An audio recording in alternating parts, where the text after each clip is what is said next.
पर मार्च से ही मंथन शुरू हो जाता है। ये अलग बात है कि मॉनसून जून में केरल में दस्तक देता है। उससे पहले प्री मॉनसून का सीजन भारत के तमाम क्षेत्रों में लगातार बढ़ते हुए टेम्परेचर के लिए मौसम जाना जाता है। जब हीट वेव का प्रकोप बढ़ता है और पारा 40 से ऊपर पहुंचता है, कई जगहों पर 45 और 50 डिग्री तक तापमान अब जाने लगा है। तो ये स्थितियां चिंताजनक हैं और इस तरह की स्थितियां भारत में आमतौर पर अब गर्मियों के मौसम में, खासतौर पर मार्च, अप्रैल, मई और जून के महीनों में आम होती जा रही हैं। नमस्कार, आप सभी का स्वागत है। आप देख रहे हैं ये वीडियो अगले 3 दिनों के मौसम पूर्वानुमान का। मैं हूं देवेंद्र त्रिपाठी। आज 27 मार्च है। 27, 28 और 29 मार्च को भारत में कैसा मौसम रहेगा, आइए जानने का प्रयास करते हैं। दोस्तों, मार्च के आखिर में अनुमान यह है कि मध्य भारत के भागों में कुछ जगहों पर परिस्थितियां बदलेंगी मौसम की, और हालात बदलेंगे तो बरसात होने की संभावना बनेगी आंधी तूफान के साथ। और अप्रैल के शुरुआती समय में भी कई जगहों पर बरसात देखने को मिलेगी, ऐसी संभावनाएं हैं। अभी एक अच्छा परिवर्तन हुआ है हवा के रुख में, और ये परिवर्तन दक्षिण भारत में उत्तरी आंतरिक कर्नाटक और तेलंगाना तक दिखाई पड़ रहा है, और यहाँ पर आंध्र प्रदेश तक। आंध्र प्रदेश के खासतौर पर उत्तरी तटीय क्षेत्रों में कुछ जगहों पर, और उड़ीसा, छत्तीसगढ़, मध्य प्रदेश, महाराष्ट्र, गुजरात, राजस्थान, पंजाब, हरियाणा, दिल्ली, उत्तर प्रदेश, चंडीगढ़ और बिहार, झारखंड, पश्चिम बंगाल, इन सभी भागों पर उत्तर पश्चिमी दिशा की हवाएं चल रही हैं। ये हवाएं अपेक्षाकृत कम गर्म हैं अभी, क्योंकि पहाड़ों पर इधर भी बर्फबारी और बारिश हो रही है। जो ऊंचाई वाले क्षेत्र हैं, उत्तरी पाकिस्तान और एडजॉइनिंग जो वेस्टर्न हिमालयन रीजन है भारत का, गिलगित बाल्टिस्तान, मुजफ्फराबाद और जम्मू कश्मीर का, इन भागों में आप देख सकते हैं कुछ गतिविधियां हो रही हैं। तो यहाँ के स्रोत से आने वाली हवाएं पहाड़ों की ठंडक लेकर के चलेंगी, तो थोड़ा सा ठंडक बढ़ेगी। अब चूंकि मैं बार बार यही कह रहा हूं कि ये समय हवा में बहुत ज़्यादा ठंडक का समय नहीं है दोस्तों। वजह यह है कि सूरज की दूरी धरती से इस समय कम हो जाती है, और जैसे जैसे कम होती जाती है वैसे वैसे गर्मी का प्रकोप और दिखाई पड़ता है, और इसके अलावा दिन का ड्यूरेशन भी बढ़ जाता है। और यहाँ पर होने वाली बर्फबारी का हवा के साथ आने वाला प्रभाव भी पहले की तुलना में, जनवरी और फरवरी के महीनों की तुलना में बहुत कम हो जाता है। तो हवा में ठंडक अभी तो रहेगी जब तक कि इधर पहाड़ी क्षेत्रों पर बर्फ गिर रही है, और इसी ठंडक के कारण सुबह और रात के समय मौसम में यहाँ पर ठंडक भी रहेगी, और दिन में मौसम गर्म होने के बावजूद बहुत ज़्यादा परेशान करने वाला नहीं होगा, भले ही पारा कहीं कहीं पर 40 डिग्री के करीब पहुँच जाए।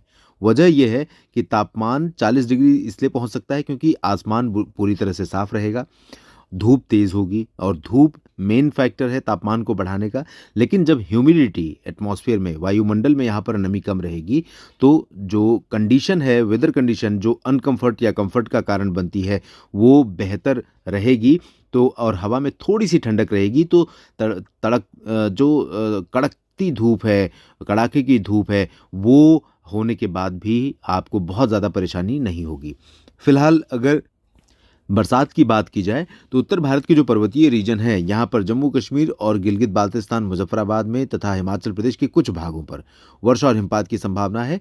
बाकी लद्दाख के रीजन में और हिमाचल प्रदेश के पूर्वी क्षेत्रों तथा उत्तरी पर्वतीय जो रीजन है उत्तराखंड का, यहाँ पर कुछ इलाकों पर बर्फ गिर सकती है।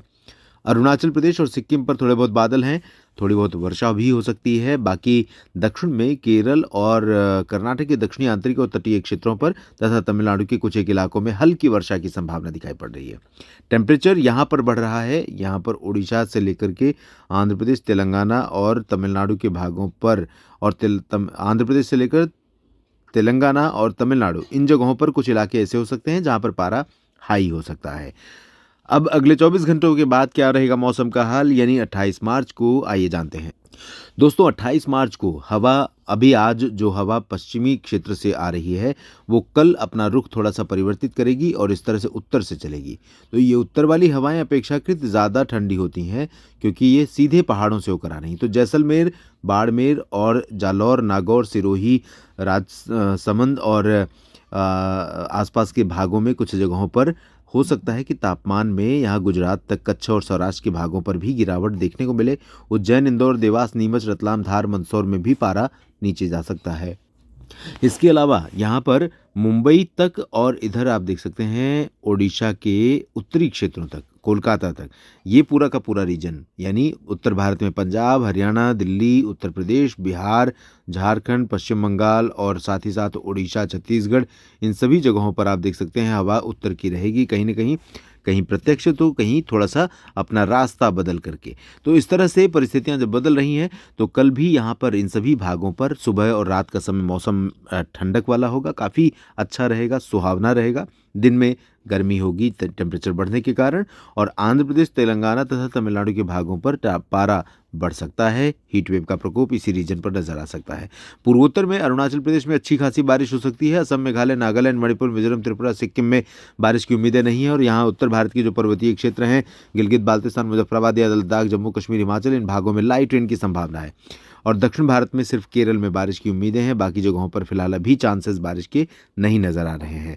अब 29 मार्च का मौसम आइए जानते हैं कैसा रहेगा। और 29 मार्च को भी उत्तर की हवाओं का असर रहने वाला है, लेकिन एक परिवर्तन आप देख रहे होंगे जो कल से दिखाई पड़ रहा है। 28 मार्च से यहाँ पर एक सर्कुलेशन जैसी स्थितियाँ बन रही हैं और ट्रफ यहाँ पर बन रही है, ये इस रीजन में, पर्टिकुलर रीजन में यहाँ पर। और इस ट्रफ के ऊपर के हिस्सों में या पूर्वी हिस्सों में आप देखें तो बंगाल की खाड़ी से नमी का फ्लो बढ़ रहा है इस तरह से, और इसके अलावा जो इसके नीचे का हिस्सा है वहाँ पर इस तरह से हवाएं चल रही हैं। तो ये परिस्थितियाँ यहाँ पर करने जा रही हैं कुछ बदलाव मौसम में। और बदलाव ये होगा कि महाराष्ट्र का जो कोंकण, गोवा या उत्तरी मध्य महाराष्ट्र का क्षेत्र है, एडजॉइनिंग साउथ वेस्ट एमपी का क्षेत्र है, गुजरात का पूर्वी रीजन है, इन भागों में कुछ स्थानों पर बादल बनने शुरू हो जाएंगे 29-30 मार्च से। लेकिन बारिश की संभावनाएं 30 और 31 मार्च से दिखाई पड़ेंगी, जब यहाँ पर आंधी तूफान के साथ प्री मानसून की वर्षा हो सकती है। इस बीच अभी ये अनुमान है दोस्तों कि 29 मार्च के दिन उत्तर भारत के जो पहाड़ी क्षेत्र हैं यहाँ पर और मैदानी भाग हैं, इन जगहों पर कुछ इलाके ऐसे होंगे जहाँ बादलों की उपस्थिति रहेगी, खासतौर पर ये जो उत्तर भारत के जो पर्वतीय क्षेत्र हैं। लेकिन बारिश या हिमपात की संभावनाएं 29 मार्च को नहीं रहेंगी। लेकिन अरुणाचल में इधर अच्छी खासी बर्फबारी या बारिश होने की संभावना रहेगी, बाकी पूर्वोत्तर में कुछ ज़्यादा प्रभाव नहीं रहेगा। और दक्षिण भारत के क्षेत्रों पर भी केरल के अलावा बाकी सभी जगहों पर ड्राई वेदर रहेगा। तो ओवरऑल देखें तो इन 3 दिनों में बहुत ज़्यादा बारिश की उम्मीद नहीं है, लेकिन यहाँ पर 29 मार्च से परिवर्तन शुरू हो जाएगा। तो धीरे धीरे गुजरात और मध्य प्रदेश के दक्षिणी पश्चिमी क्षेत्रों, महाराष्ट्र के कुछ भागों पर बरसात की संभावनाएं बनेंगी। ये सिचुएशन अभी फसलों के लिए चैलेंजिंग हो सकती है, तो थोड़ा ध्यान रखिए। मौसम के बदलाव से पहले ही अपनी फसलों का निपटान करिए। और उत्तर भारत के जो पर्वतीय क्षेत्र हैं, यहाँ से होकर आने वाली ठंडी हवाएं गुजरात, मध्य प्रदेश, बिहार, झारखंड, पश्चिम बंगाल, उत्तर प्रदेश, इन सभी भागों के तापमान को नीचे लेकर जाएंगी। दक्षिण भारत के क्षेत्रों में, केरल में थोड़ी बहुत बरसात हो सकती है, बाकी जगहों पर ड्राई वेदर रहेगा। इस वीडियो में फिलहाल इतना ही। लगातार बने रहेगा मौसम तक चैनल और न्यूज़ मीडिया मंच के साथ। जानकारी ठीक लगे तो वीडियो को लाइक और शेयर करिएगा, कमेंट बॉक्स में अपनी बात लिखिएगा। और अगर आपने इस चैनल को सब्सक्राइब नहीं किया है तो ज़रूर कर लीजिएगा दोस्तों। धन्यवाद।